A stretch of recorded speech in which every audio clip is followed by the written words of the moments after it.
Assalamualaikum warahmatullahi wabarakatuh. Kepada yang terhormat Bapak Oto Prasadi selaku dosen pengampu mata kuliah toksikologi. Perkenalkan, nama saya Fitri dari Teknik Pengendalian Pencemaran Lingkungan 2A. Di sini saya akan menjelaskan materi toksikologi bab xenobiotik alami, pestisida dan deterjen. Kegiatan ini saya lakukan untuk memenuhi tugas ulangan akhir semester mata kuliah toksikologi. Selamat belajar! Pada materi kali ini kita akan belajar bab xenobiotik alami, yaitu pestisida dan deterjen. Semoga materi dapat dipahami dan bermanfaat untuk kita semua.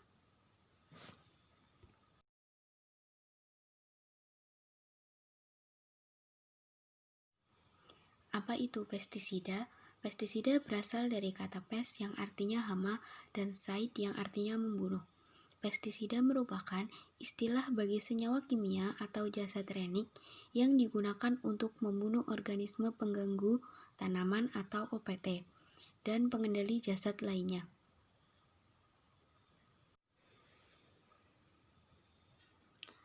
Selanjutnya yaitu penggolongan pestisida menurut zat sasaran. Yang pertama ada herbisida untuk pengendali herba atau gulma. Kemudian yang kedua ada insektisida untuk pengendali insekta atau serangga. Ada fungisida untuk pengendali fungus atau jamur. Rodentisida untuk pengendali racun hewan pengerat. Nematisida untuk pengendali nematoda atau cacing. Kemudian ada akarisida untuk pengendali akarina atau tungau. Bakterisida untuk pengendali bakteri, algasida untuk pengendali alga, moluskisida untuk pengendali moluska, dan pisisida untuk pengendali ikan.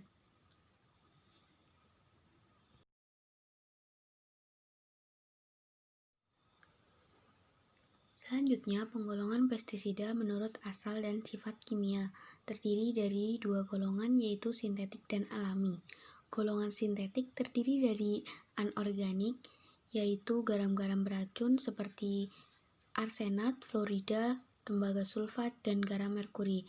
Kemudian ada organik terdiri dari organoklorin seperti DDT, BHC, klorodon, edrin, dan lain-lain. Kemudian ada organofosfat seperti paration, malation, dizinon, demofok, biotion, dan ventotat. Kemudian ada karbamat terdiri dari furan, sefin, baygon, dan karbil. Kemudian heterosiklik seperti kepon dan mirek. Kemudian dinitrofenol yaitu dinek, tiosulfat, laetan, dan jenis-jenis lainnya seperti metil bromida, sulfonat, dan sulfon. Kemudian untuk golongan alami yaitu terdiri dari nikotinoida, piretroida, rotenoida, kemudian ada kemper, terpenin, dan pirentium. Ada juga beberapa jenis lain. Selanjutnya yaitu penggolongan pestisida menurut sifat racunnya. Ada dua, yang pertama yaitu sistematik. Diserap melalui akar atau daun, kemudian terserap ke dalam jaringan tanaman yang akan bersentuhan atau dimakan oleh hama, sehingga menyebabkan hama tersebut keracunan. Yang kedua yaitu ada kontak. Diserap melalui kulit pada saat pemberian insektisida, kemudian terkena sisa atau residu insektisida beberapa waktu setelah penyemprotan.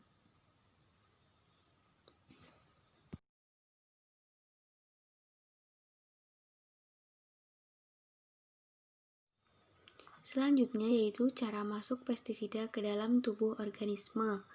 Ada 3 cara. Yang pertama yaitu melalui permukaan tubuh atau kulit dan kutikula, kemudian melalui respirasi atau spirakel, dan yang ketiga yaitu melalui mulut dan saluran pencernaan lainnya.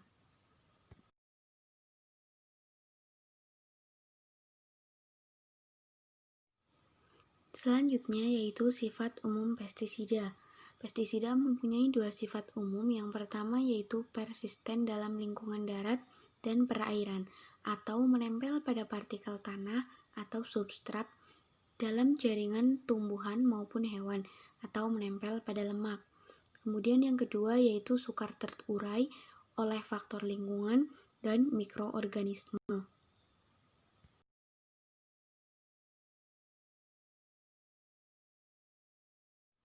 Salah satu jenis pestisida yang penting yaitu ada insektisida. Di sini insektisida dibagikan menjadi beberapa golongan. Yang pertama yaitu penggolongan insektisida menurut cara kerja, terdiri dari fumingan, yaitu senyawa kimia dalam bentuk gas atau uap yang mudah menyala untuk memberantas hama gudang atau kutu tanaman seperti metil bromid. Kemudian ada stomach poison, yaitu senyawa kimia yang diberikan melalui makanan insekta seperti bagian tanaman atau yang dilalui insekta seperti kalsium arsenat. Kemudian ada contact poison, yaitu senyawa kimia yang diberikan langsung dengan menyemprotkan ke bagian tubuh insekta, sehingga terserap ke dalam saluran pencernaan. Contohnya yaitu DDT dan diazinon. Kemudian ada attractant, yaitu senyawa kimia yang baunya dapat menarik insektisida atau hama lain, seperti metaldehid. Kemudian yang terakhir ada repellent, yaitu senyawa kimia yang baunya dapat menghalau insekta, seperti minyak citronella atau nyamuk. Penggolongan yang kedua yaitu penggolongan insektisida menurut struktur kimia. Di sini terdiri dari 3, yaitu organoklorin atau OK, kemudian organofosfat atau OF, dan karbamat atau KB. Yang pertama, organoklorin atau OK. Semuanya bersifat persisten dan sukar terurai oleh faktor lingkungan dan mikroorganisme, cenderung menempel pada partikel tanah dan lemak sehingga berpotensi terjadi akumulasi. Jenis ini berdampak pada insekta dan manusia dan bersifat toksik. Kemudian yang kedua yaitu organofosfat atau OF. Umumnya tidak bersifat persisten dan mudah terurai oleh faktor lingkungan dan mikroorganisme. Jenis ini berdampak toksik dan akut bagi insekta dan manusia. Kemudian yang terakhir adalah karbamat atau KB. Umumnya tidak bersifat persisten dan mudah terurai oleh faktor lingkungan dan mikroorganisme. Jenis ini biasanya toksik dan akut bagi insekta dan manusia. Ketiganya memiliki perbedaan yang bisa dilihat dari pengertiannya tadi. Setelah insektisida, hal penting selanjutnya dari pestisida adalah herbisida. Beberapa hal yang penting dalam herbisida antara lain, glisofat bersifat sistematik sehingga tanaman gulma mati hingga akar-akarnya seperti Rambo 48AS dan Ranger 240AS. Kemudian paraquat merupakan herbisida yang bersifat kontak dengan sangat cepat untuk gulma purna tumbuh seperti Naxon 276AS dan Gramoxone. Kemudian metil metsulforan merupakan herbisida yang bersifat sistematik dan selektif untuk mengendalikan gulma pratumbuh dan awal purna tumbuh seperti Billy 20WP. Kemudian 2,4-D merupakan herbisida yang bersifat sistematik dan selektif untuk mengendalikan gulma purna tumbuh seperti Amandi 865AS. Selanjutnya yaitu fungisida. Fungisida merupakan pestisida yang digunakan untuk membasmi jamur seperti capton, captanol, kemudian pentakloropenol, klorotanin, metiran, heksaklorobenzen, kemudian maneb, dan lain-lain. Selanjutnya yaitu efek dari paparan fungisida, antara lain keracunan akut yaitu efeknya langsung seperti sakit kepala, pusing, sakit dada, sakit otot, mual, muntah, diare, kram, keringat berlebih, sesak nafas, dan pandangan kabur. Kemudian efek kronis yaitu efek jangka panjang, terdiri dari hepatitis yaitu terganggunya fungsi hati sebagai organ penetral bahan kimia atau toksik terganggu. Kemudian sulit makan, yaitu karena terganggunya organ pencernaan. Kemudian reaksi alergi karena terganggunya sistem kekebalan tubuh. Hal ini tergantung pada jenis pestisida dan kondisi seseorang. Kemudian keseimbangan hormon, terganggunya organ penghasil hormon seperti otak, tiroid, paratiroid, ginjal, adrenalin, testis, dan ovarium. Kemudian kanker atau karsinogenik, yaitu sebagai akibat dari pembelahan sel yang berlebihan pada organ tertentu seperti organ hati, otak, kulit, rahim, darah, dan payudara.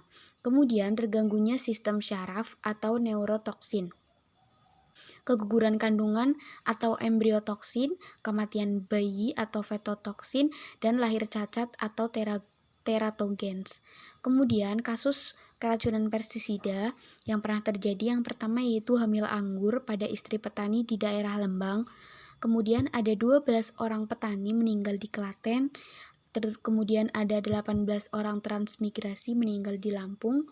Kemudian 25% dari 2.400 wanita yang melahirkan pada tahun 1959 sampai 1966 memiliki DDT yang terurai pada darahnya lebih dari 5 kali dari kadar normal.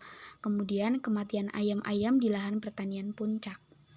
Ada beberapa hal yang harus diperhatikan, antara lain saat menakar dan mencampur pestisida. Yang pertama yaitu baca petunjuk label dan kenakan alat pelindung. Kemudian buka dengan hati-hati kemasan dan tutup kembali. Dan yang terakhir yaitu letakkan pada tempat yang aman. Yang kedua, hal yang perhatikan selama proses penyemprotan. Yang pertama, baca petunjuk label dan kenakan alat pelindung. Kemudian jangan menyemprotkan berlawanan arah angin. Dan yang terakhir yaitu dilakukan pada pagi saat udara masih sejuk. Kemudian hal-hal yang perlu diperhatikan setelah proses penyemprotan pestisida. Yang pertama yaitu cuci peralatan yang digunakan dan bersihkan tangan. Kemudian yang kedua, sisa larutan atau air bilasan dibuang ke lubang sungai. Dan yang terakhir, cuci dan bilas wadah pakaian yang telah digunakan saat menyemprotkan pestisida. Selanjutnya yang terakhir dari pestisida yaitu ada amonia atau NH3. Amonia merupakan senyawa nitrogen yang terbentuk dalam kondisi anaerobik. Amonia bersumber dari hasil aktivitas pemupukan persawahan, perladangan, perkebunan, pembusukan hasil pertanian, peternakan, dan pemotongan hewan, serta lain sebagainya di sepanjang aliran sungai. Selanjutnya yaitu efek yang ditimbulkan akibat paparan amonia. Yang pertama terhadap kualitas lingkungan, yaitu bersifat toksik bagi kehidupan biota air. Dan yang kedua yaitu terhadap kesehatan masyarakat, dapat menimbulkan iritasi pada kulit akibat paparan amonia. Ya, di sini selanjutnya yaitu langkah aman penggunaan pestisida. Akan dijelaskan beberapa hal yang perlu diperhatikan dalam penggunaan pestisida supaya tidak menimbulkan efek atau dampak bagi lingkungan maupun bagi pengguna.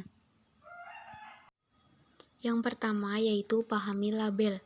Setiap pestisida dikemas dalam wadah khusus yang dilengkapi dengan label.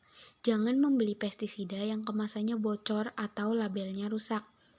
Label berisi informasi yang menjelaskan tentang hal-hal terpenting dari pestisida tersebut, misalnya bahan aktif, OPT sasaran pada komoditi tertentu, petunjuk penggunaan, cara penggunaan, dan sebagainya. Kemudian ada 3 warna pita label, yaitu merah, kuning, dan biru. Pita merah untuk formulasi pestisida golongan kelas 1, yaitu sangat berbahaya.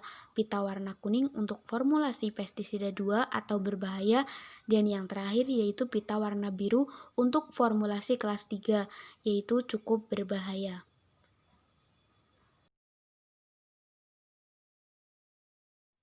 Poin kedua dari xenobiotik sintetik adalah deterjen.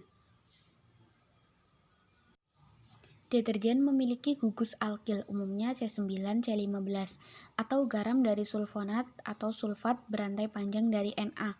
Deterjen merupakan bahan pembersih karena bersifat pengemulsi atau emulgator, dapat menurunkan tegangan permukaan air. Struktur kimia deterjen merupakan gabungan atom hidrofobik atau suka lemak dan hidrofilik atau suka air. Sifat kimia yang terpenting yaitu sebagai zat pengemulsi. Emulsi merupakan dispersi atau suspensi suatu cairan dalam cairan yang lain, yang molekul kedua cairan tersebut bersifat antagonis. Setiap emulsi terdiri dari 3 bagian utama, yaitu bagian terdispersi terdiri dari molekul lemak atau nonpolar, Bagian pendispersi terdiri dari molekul air atau polar, dan bagian emulsifier berfungsi menjaga kestabilan emulsi. Daya kerja emulsi zat pengemulsi yaitu oleh bentuk molekulnya yang terikat, baik pada minyak atau air. Bila zat pengemulsi lebih terikat atau larut dalam air, maka molekul minyak lebih mudah masuk ke dalam molekul air, sehingga terjadi dispersi minyak dalam air. Beberapa komponen di dalam deterjen antara lain surfaktan atau surface active agent berfungsi sebagai bahan pembasah yang menurunkan tegangan permukaan air sehingga air dengan mudah meresap ke dalam serat kain dan membentuk ikatan dengan kotoran, lalu mengangkat kotoran dan melepaskan pada media atau emulsifier bahan pengemulsi seperti ABS dan LAS. Kemudian builder atau bahan pembentuk sebagai bahan pengelat ion-ion Ca2+, Mg2+ di dalam air sada atau softener, sehingga kerja surfaktan tidak terhambat dengan meningkatnya daya cuci, seperti STTP, NTA, EDTA, asam sitrat, dan zeolite. Kemudian ada filler atau bahan pengisi, berfungsi untuk menambah kualitas produk atau pemadatan, seperti sodium sulfat. Yang terakhir yaitu aditivis atau bahan pelengkap, berfungsi untuk membuat produk lebih menarik, seperti pemutih, pencerah, pewarna, pewangi, antiseptik, dan anti-rededopsi atau enzim borak, sodium, klorid, karbonil metil, selulos, atau MCC.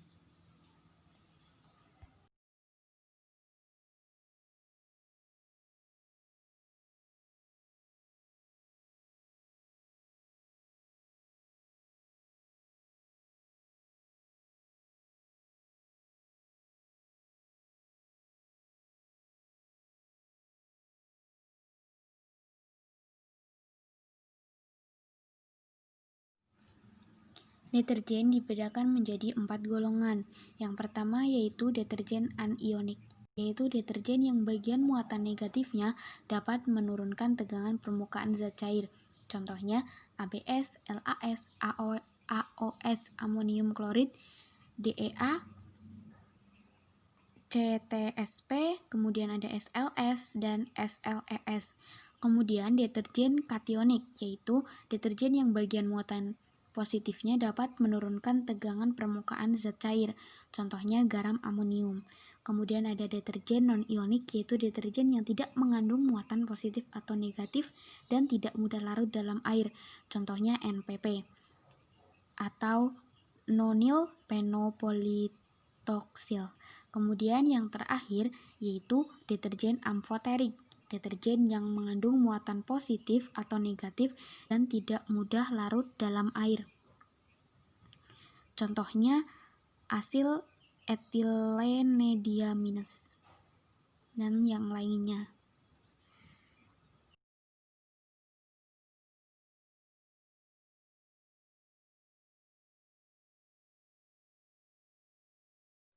Selanjutnya yaitu aplikasi penggunaan deterjen. Ada 4 antara lain. Yang pertama, surfaktan anionik atau min untuk cuci dan pengemulsi.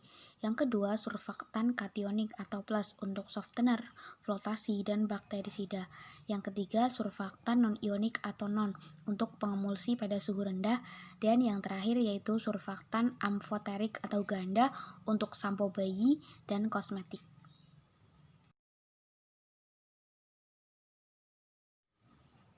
Selanjutnya yaitu aplikasi deterjen dalam sektor industri.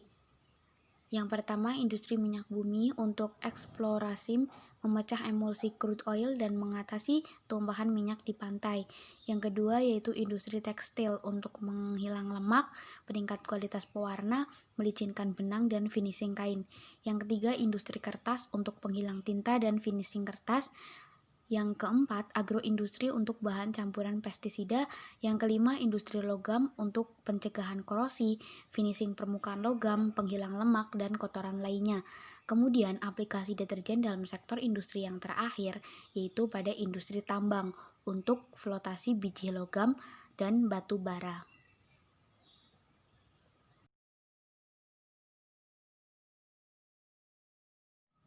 Selanjutnya yaitu konsumsi deterjen atau surfaktan. Penduduk suatu kota 8 juta setiap harinya menggunakan deterjen rata-rata 10 gram per hari. Maka deterjen yang akan terbuang tiap harinya mencapai 80 ton. Bila limbah sebanyak ini dibuang ke selokan atau sungai, pasti akan menimbulkan pencemaran berupa buih. Ditambah lagi limbah yang dihasilkan dari industri, hotel, restoran, rumah sakit, dan perkantoran. Kemudian PDAM Kota Surabaya menggunakan Kali Surabaya sebagai sumber bahan baku air minum. Padahal kadar deterjennya sudah mencapai 0,24 sampai 0,37 ppm.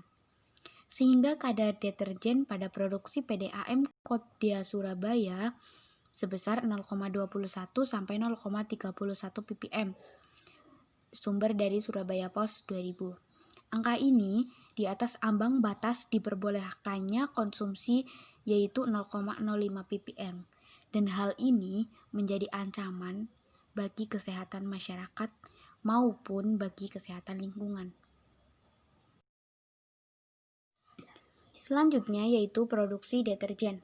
Produksi deterjen dunia hampir mencapai lebih dari 2,7 juta ton per tahun, dengan kenaikan produksi hampir 5% per tahunnya. Survei di Amerika menyatakan bahwa produksi terbesar adalah jenis anionik sebesar 67,2%, jenis non-ionik sebesar 29,8%, dan jenis kationik yaitu 3%. Secara umum, bahan baku deterjen ada dua macam, yaitu petrosemisal dan deterjen sintetik, dan oleosemisal atau deterjen nabati yang berasal dari minyak nabati dan hewani. Deterjen sangat berpotensi untuk mengancam kelestarian lingkungan. Maka Asosiasi AISE yang terdiri dari 1.200 perusahaan sepakat mengurangi tonase produksi deterjen sebesar 10% dan produksi deterjen yang kurang non-biodegradable sebesar 10%. Selanjutnya, efek dari penggunaan deterjen. Toksisitas dari tinggi ke rendah yaitu amfoterik, kationik, dan non-ionik. Kemudian dampak terhadap kualitas lingkungan perairan yang pertama, menghalangi difusi oksigen atau O2 dari udara mengakibatkan busa atau buih. Yang kedua, meningkatkan kondisi anaerob akibat degradasi bakteri. Yang ketiga, meningkatkan kadar BOD dan COD karena deterjen merupakan derivatif dari bahan organik. Yang keempat, mendorong terbentuknya kesuburan perairan atau eutrofikasi berupa ledakan populasi alga dan tumbuhan air. Yang kelima, mengganggu kehidupan organisme air akibat rusaknya insang dan organ respirasi. Lalu, hal ini diperburuk oleh adanya jenis deterjen tertentu seperti ABS yang bersifat toksik dan non-biodegradable, sehingga terjadi pemecahan gumpalan atau fog, pengemulsi lemak dan minyak, pemusnahan bakteri yang berguna untuk penyumbatan pori filtrasi. Yang terakhir yaitu menurunkan kualitas air tanah dan air permukaan akibat meresapnya ke dalam tanah atau mengalirnya ke perairan.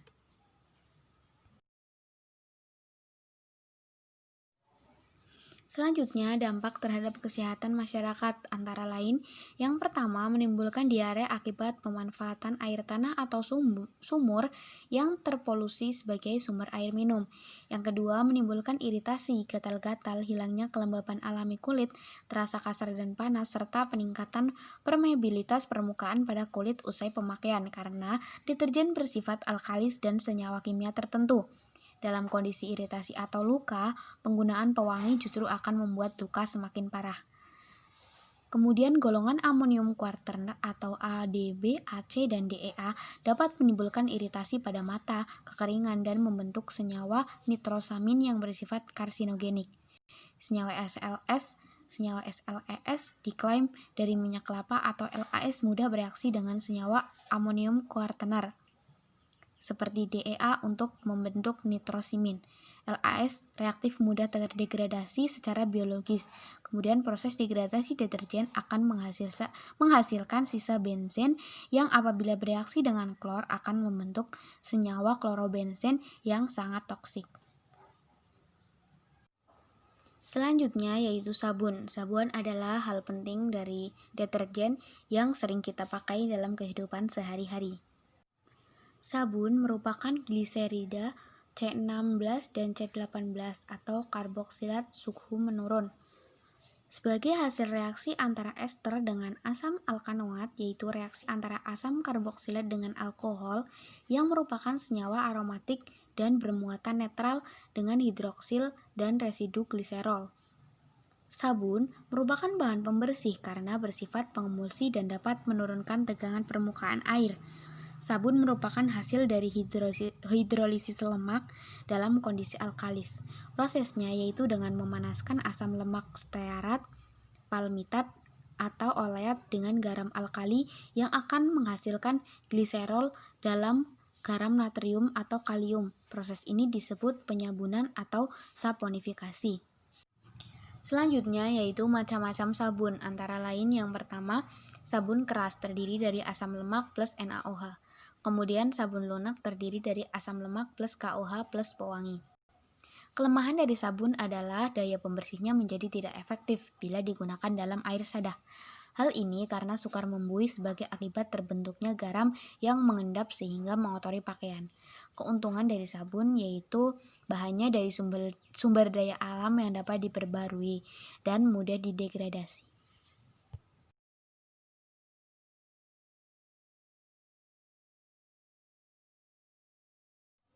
Efek penggunaan sabun. Yang pertama, dampak atau efek terhadap kualitas lingkungan perairan, yaitu menurunkan difusi O2 dari atmosfer ke dalam air, kemudian meningkatkan nilai derajat keasaman atau pH air, dan membentuk endapan dengan ion Ca dan Mg. Dampak terhadap kesehatan masyarakat. Yang pertama yaitu dapat menghilangkan minyak alami wajah, dapat menyisakan drying residu di permukaan kulit. Akhirnya mempercepat garis dan kerutan muncul lebih cepat. Yang kedua yaitu dapat menimbulkan iritasi pada kulit, gatal-gatal, kulit terasa panas usai pemakaian sabun.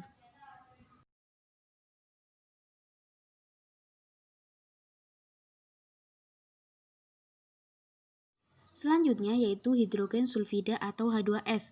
Hidrogen sulfida merupakan bentuk sulfur organik utama yang terdapat di perairan. Sulfat dalam keadaan anaerob akan direduksikan oleh bakteri heterotrof seperti Bacterium vulgare menjadi sulfida dalam bentuk hidrogen sulfida selama terjadinya dekomposisi berbentuk organik. Selanjutnya yaitu efek yang ditimbulkan dari penggunaan hidrogen sulfida. Yang pertama, efek atau dampak terhadap kualitas lingkungan perairan, yaitu menimbulkan korosivitas logam dan sanitasi yang buruk. Yang kedua, menghasilkan bahan toksik seperti H2S. Yang ketiga, menurunkan nilai derajat keasaman atau pH. Dan yang keempat, kadar sulfida total lebih dari 2,0 ppb akan mengganggu organisme di dalam air. Kemudian dampak terhadap kesehatan masyarakat yang sering terjadi yaitu dapat menimbulkan iritasi pada kulit.